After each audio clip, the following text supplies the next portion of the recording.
Madam గత ఎన్నికల్లో ఓటమి తర్వాత చాలామంది పార్టీని వీడి వెళ్ళిపోవడం, భయపడిపోయి కేసులకి భయపడిపోయి మాకెందుకులే అని చెప్పేసి చాలామంది వెనకడుగు వేశారు. వాళ్ళని చూసినప్పుడు మీకేమనిపించేది? మీకు కూడా ఏమన్నా అటువంటి థ్రెట్ ఉంటుంది అని ఎప్పుడైనా భావించారా మీరు? థ్రెట్ ఉంటుందేమో, ఉండొచ్చు కూడా. కానీ నేనైతే భయపడలేదండి ముందు. భయపడితే అందరం వెనక్కుంటే జగన్మోహన్ రెడ్డి గారు మన కోసమే కదండి ఆ రాజకీయాల్లోకి వచ్చి మన సేవ చేయాలని వచ్చారు. బ్యాడ్ లక్ ఓడిపోయారు. ఓడిపోయినప్పుడు అందరం కూడా అస్త్ర సన్యాసం చేసేసాయి, అందరం లోపల ఉందాం అనుకుంటే ఆయన సపోర్ట్ ఉండేవాళ్ళు ఎవరు? ముందు అందులో ఆ భయం ఉండొచ్చండి, భయం ఉండొచ్చు. కానీ మీకెందుకు తెగింపు వచ్చిందంటారేమో. జగన్మోహన్ రెడ్డి గారు మీద ఉన్న ప్రేమ, అలాగే ఇప్పుడు 60 ఏళ్ల వయసుదానండి, నాకు 61 సంవత్సరాలు. ఇప్పుడు 60లో ఇంతకంటే ఏం చేస్తారండి? నేను ఉన్నంతకాలం పార్టీకి నా వంతుగా నేను పని చేయాలి, నాకు ఇచ్చిన బాధ్యతలు నెరవేర్చాలి.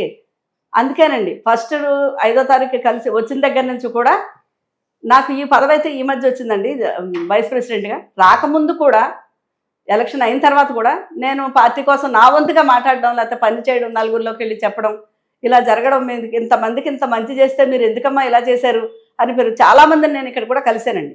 మా ఏరియాలో ఉన్న పేద ప్రజలను కానీ, ఈ సంక్షేమ పథకాలు అందుకున్న వాళ్ళని కూడా వాళ్ళందరూ ఒకటే చెప్పారు, మేము జగన్మోహన్ రెడ్డి గారికే వేసామమ్మా బాబు, ఇలా అయిపోయింది ఏంటంటే మాతో కంటే వాళ్ళు బాధపడడం, ఏడవడం చేసేవారు.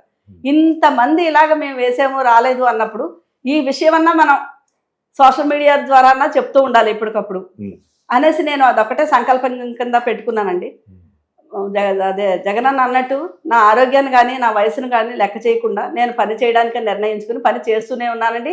నాకు ఓపిక ఉన్నంత కాలం నేను చేస్తూనే ఉంటాను జగన్మోహన్ రెడ్డి గారి కోసం, అంతే. పార్టీ ఓటమి పాలైన తర్వాత చాలామంది పార్టీ మారడానికి ప్రయత్నం చేశారు, వాళ్ళ ఉనికి కాపాడుకునేందుకు. అందులో ఎమ్మెల్యేలుగా ఉన్న వాళ్ళు ఉన్నారు, మంత్రులుగా పనిచేసిన వాళ్ళు ఉన్నారు, లేదు క్రియాశీలక నాయకులుగా పనిచేసిన వాళ్ళు కూడా ఉన్నారు.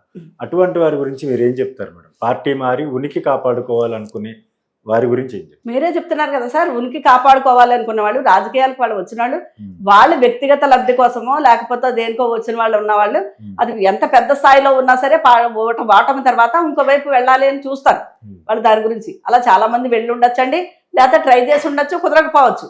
అది ఉన్నది మాత్రం వాస్తవమే, అది ఎక్కడా జరిగేదే.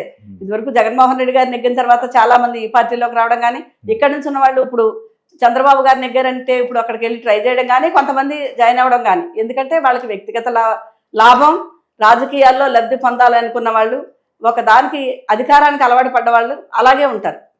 మా లాంటి వాళ్ళు ఉన్నారు అంటే కొంతమంది మేము ఉంటామండి. ఇందులో రాజకీయంగా ఏది వచ్చిందా ఏమీ లేదా కాదు, జగన్మోహన్ రెడ్డి గారిని అభిమానించాం, పార్టీని అభిమానించాం అన్న దృష్టిలో పని చేసుకుంటూ వెళ్ళడం, ఆయన వెనకాలే ఉండడం.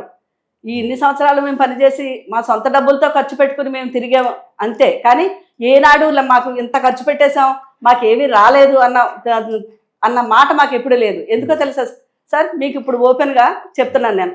జగన్మోహన్ రెడ్డి గారు జగనన్న అని మేము అనడం, కానీ ఆయన నాకు ఒక కొడుకుతోనే సమానం. నాకు 2 కొడుకులు, ఆయన కొడుకుతో సమానం. నా కొడుకుల్ని చదివించడానికి నేను మాకున్న పరిస్థితుల్లో కొన్ని చోట్ల నేను ఇబ్బంది పడాల్సి వచ్చేది.